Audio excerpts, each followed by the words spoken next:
भावना जी, आपका बहुत बहुत स्वागत है। नमस्कार, थैंक यू वेरी मच। प्रतिवर्ष नेत्रदान पखवाड़ा मनाया जाता है और इस पखवाड़े के उद्देश्य के बारे में आपसे पूछा जाए तो क्या कहेंगी? जी, प्रतिवर्ष ये देश में नेत्रदान पखवाड़ा मनाया जाता है जिसको राष्ट्रीय नेत्रदान पखवाड़ा कहते हैं। और इसमें उद्देश्य नेत्रदान पखवाड़ा मनाने का ये रहता है कि गवर्नमेंट ये चाहती है, सारे नेत्र विशेषज्ञ और सारे हॉस्पिटल्स की ये एक कोशिश रहती है कि जितने से ज़्यादा लोगों को हम आई डोनेशन या नेत्रदान के बारे में जागरूक कर सकें, उनको अवेयर कर सकें, जिससे लोग ज़्यादा से ज़्यादा आगे आएँ और मृत्यु उपरांत अपने नेत्रदान करें। समाज में ऐसी बहुत सारी भ्रांतियाँ हैं जिससे कारण लोग नेत्रदान करने में हिचकिचाते हैं या अपने सगे संबंधियों को नेत्रदान करवाने के लिए प्रोत्साहित नहीं करते हैं। इसी सब को ध्यान में रखते हुए गवर्नमेंट का ये इनिशिएटिव रहता है कि नेत्रदान को आगे बढ़ाया जाए। और क्योंकि नेत्रदान की संख्या इतनी कम है तो जो हमारे देश में कॉर्नियल ब्लाइंड लोग हैं, जो अंधत्व को प्राप्त लोग हैं, उनको इससे लाभ नहीं मिल पाता क्योंकि हमारे पास सफिशिएंट संख्या में कॉर्नियल नेत्रदान नहीं होता है और कॉर्निया उपलब्ध नहीं होती है। तो उसको बढ़ाने के लिए और लोगों में ब्लाइंडनेस के ट्रीटमेंट के लिए यह पखवाड़ा मनाया जाता है। जिस सोच के साथ इस पखवाड़े को मनाने की शुरुआत की गई थी, आज उस सोच को हम कितना सकारात्मक देख रहे हैं, कितना हम कामयाब देख रहे हैं? जब ये नेत्रदान पखवाड़ा मनाना शुरू हुआ था करीब 1985 में, तब से लेकर अभी तक स्थिति बहुत ज़्यादा सुधर चुकी है। पहले बहुत लोग हिचकते थे, अब तो काफ़ी नेत्रदान में इंक्रीज़ हुआ है और लोग नेत्रदान के लिए स्वयं से भी आगे आते हैं, एनजीओज़ की मदद से भी आगे आते हैं। लोग बहुत रिसेप्टिव रहते हैं। अगर हम उनको बताएं कि नेत्रदान से ये फ़ायदा होता है, ये आपके मन में जो भ्रांतियाँ हैं वो सही नहीं है, तो लोग रिसेप्टिव होकर सुनते हैं। पहले ऐसी सिचुएशन नहीं थी। तो अभी अवेयरनेस तो बहुत है सोसाइटी में, बस थोड़ा सा लोगों को और ज़्यादा सचेत करने की आवश्यकता है कि आप जब भी कोई सगे संबंधी या कोई आस पड़ोस में ऐसी कोई दुर्घटना या कोई मृत्यु संबंधी कोई जानकारी हो तो कृपया उन्हें प्रोत्साहित करें। तो इसी के लिए ये पखवाड़ा भी मनाया जाता है। अच्छा, पूरे देश की बात करें भावना जी, आंकड़े क्या कह रहे हैं कि नेत्रदान करने वालों की तादाद में कितनी वृद्धि हुई है? वृद्धि अगर हम कहें तो 1985 से लेकर अभी तक 2022 तक करीब 25% इंक्रीज़ है नेत्रदान करने वालों में। और उसी प्रपोर्शन में हमारे पास कॉर्निया भी उपलब्ध होते हैं।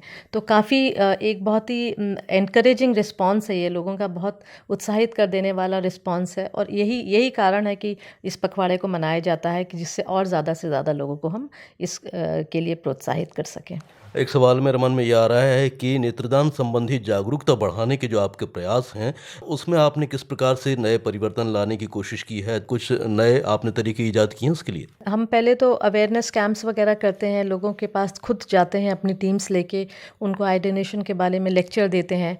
इसके अलावा हम नुक्कड़ नाटक करते हैं आजकल, छोटे छोटे लोगों को ग्रुप्स में लेकर और नाटक के माध्यम से ये बताते हैं कि नेत्रदान कितना ज़रूरी है और क्यों नेत्रदान किया जाना चाहिए और कितना सामाजिक है ये कार्य, ये बताते हैं। इसके अलावा हम स्कूल्स में जाते हैं क्योंकि जो बच्चे रहते हैं, यंग एडल्ट्स रहते हैं, वो बहुत ज़्यादा रिसेप्टिव होते हैं। आप उनको समझाएंगे तो वो समझ जाते हैं और वो एक बच्चा या एक यंग एडल्ट जब समझता है तो सोसाइटी को काफ़ी हद तक प्रेरणा देता है।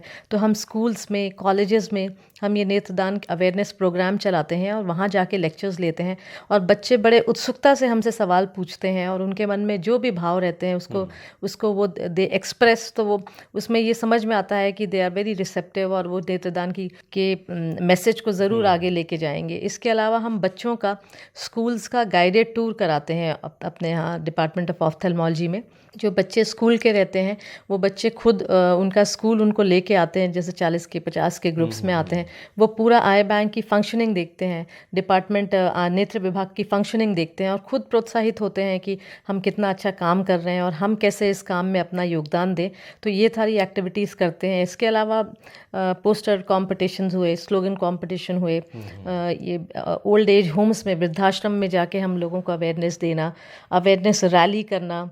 हम अवेयरनेस वॉक भी करने वाले हैं। रेडियो में आपके माध्यम से, टेलीविज़न के माध्यम से ये संदेश जितना ज़्यादा से ज़्यादा हो सके लोगों तक पहुंचाने का प्रयास करते हैं कि नेत्रदान कितना ज़रूरी है सामाजिक उत्थान के लिए।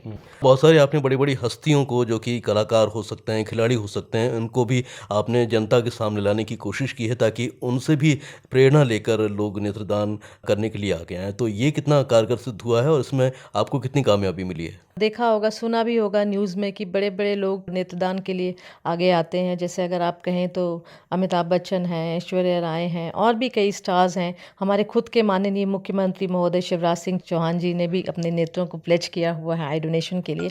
इसको देखकर लोग डेफ़िनेटली बहुत ज़्यादा प्रोत्साहित होते हैं और एक अगर उनको लगता है कि समाज में इतना आगे आने वाला व्यक्ति नेत्रदान के लिए संकल्प ले सकता है तो हम क्यों नहीं। तो ये एक बहुत अच्छा भाव है और हम चाहते हैं कि जितने ज़्यादा से ज़्यादा लोग हो सकें, चाहे वो छोटे तबके के हों, बड़े तबके के हों, जैसे भी हों, आगे आएँ, जिससे उनके साथ वाले लोगों में इस भावना को और ज़्यादा प्रोत्साहन मिलता है नेत्रदान के लिए।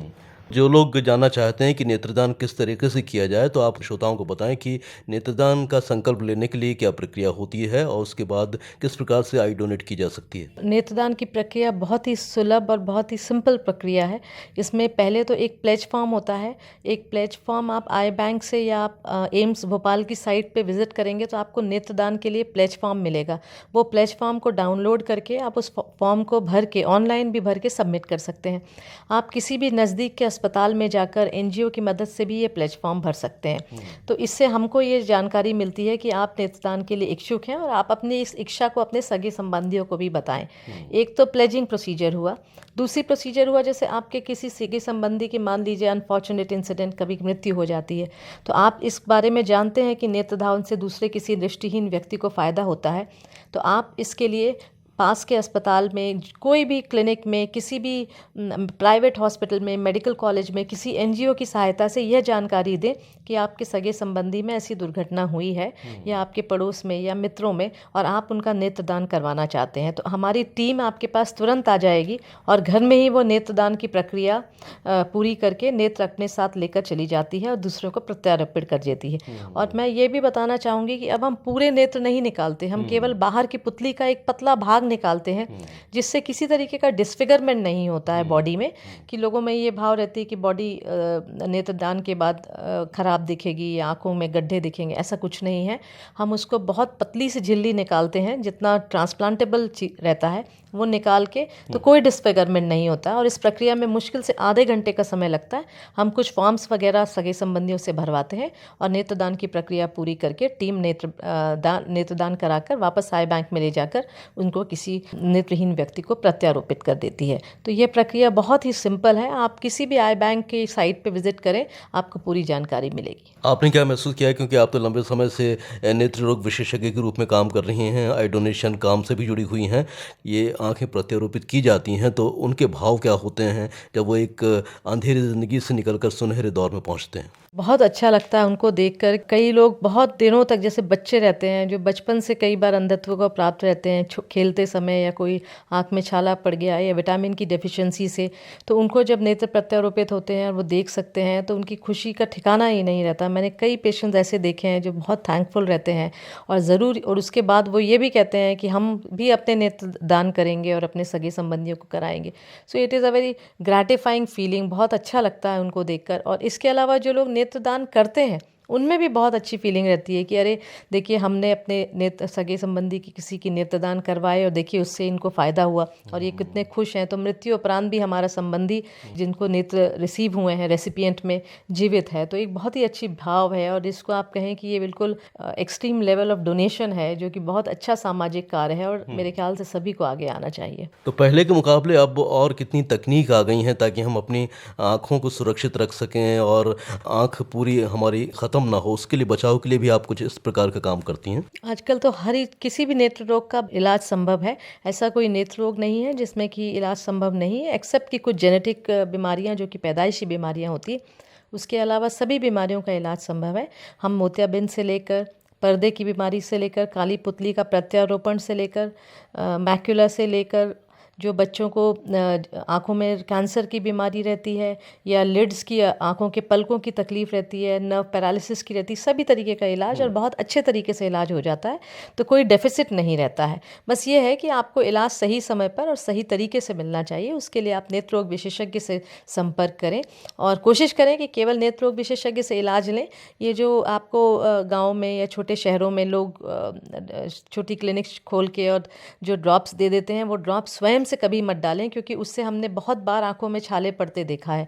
तो जो ड्रॉप स्वयं से खरीद कर डालने की प्रवृत्ति होती है कि दवाई की दुकान से ले ली या किसी दवा क्लिनिक वाले ने आपको दे दी, ऐसा इलाज मत करिए। इससे आंख में नुकसान की संभावना बहुत बढ़ती है। तब रोशनी बनाने में, रोशनी को वापस पाने में बहुत मुश्किल आती है। केवल नेत्र रोग विशेषज्ञ से सलाह लें और उनसे ही ट्रीटमेंट लें, आपकी आंखें सदैव सही रहेंगी। जब नेत्रदान की बात हो रही है, नेत्रों की बात हो रही है, तो संक्षेप में कुछ ऐसी टिप्स दे दें ताकि रोज़मर्रा की ज़िंदगी में व्यक्ति अपने आँखों को सुरक्षित रखने के लिए वो कदम उठा सके, वो टिप्स अपना सके।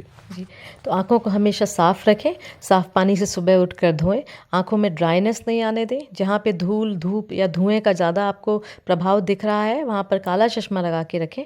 इसके अलावा मोबाइल का यूज़ और पास की चीज़ों का यूज़ कम से कम करें।